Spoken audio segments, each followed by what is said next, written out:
আপনি যদি 4টা কাজ করতে পারেন জান্নাতের সব দরজা খোলা, যেটা ইচ্ছা সেটাতে আপনি করতে পারেন। 4টা কাজ করবেন। 1, সালাত খামসা, 5 ওয়াক্ত সালাত আদায় করবেন, নামাজ পড়বেন। 2, সমাজ সাহারাহা, রমজান মাসে সিয়াম পালন করবেন।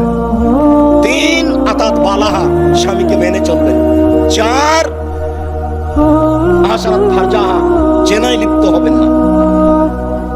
1, ওই মহিলার জন্য জান্নাতের সব দরজা খোলা যে 5 ওয়াক্ত সালাত আদায় করলো।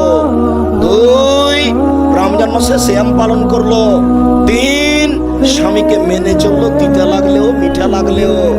4, জেনায় লিপ্ত হলো না। যদি আপনার কোনোদিন জেনা ঘটে যায় তাহলে আপনি আজ থেকে কান্নাকাটি করেন মরা পর্যন্ত, চোখের পানি ঝরিয়ে।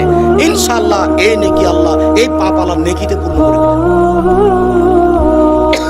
আপনাকে বিনয়ের সাথে কান্নাকাটি করতে হবে জেনা ঘটে যাওয়ার জন্য। আপনি কান্নাকাটি করে আল্লাহকে বলুন। আল্লাহ তাআলা ওয়াদা করেছেন মানুষের সাথে।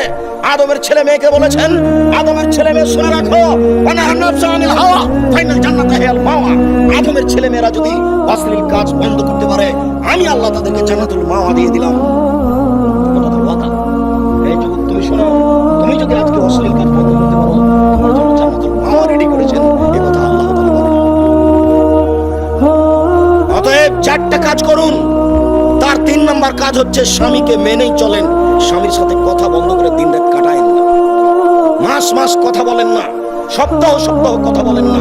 রান্না করার পরে ছেলে মেয়েকে দিয়ে খাওয়ার পাঠান। এই সংসার চলবে না। যদি 1 গ্লাস পানিও দেন কোনো সময় তাহলে সামনে এভাবে ঠ্যাক্কস করে রেখে চলে যান। এই সংসার চলা ঠিক নয়। জান্নাত হবে না, শেষ পর্যন্ত জাহান্নাম হবে।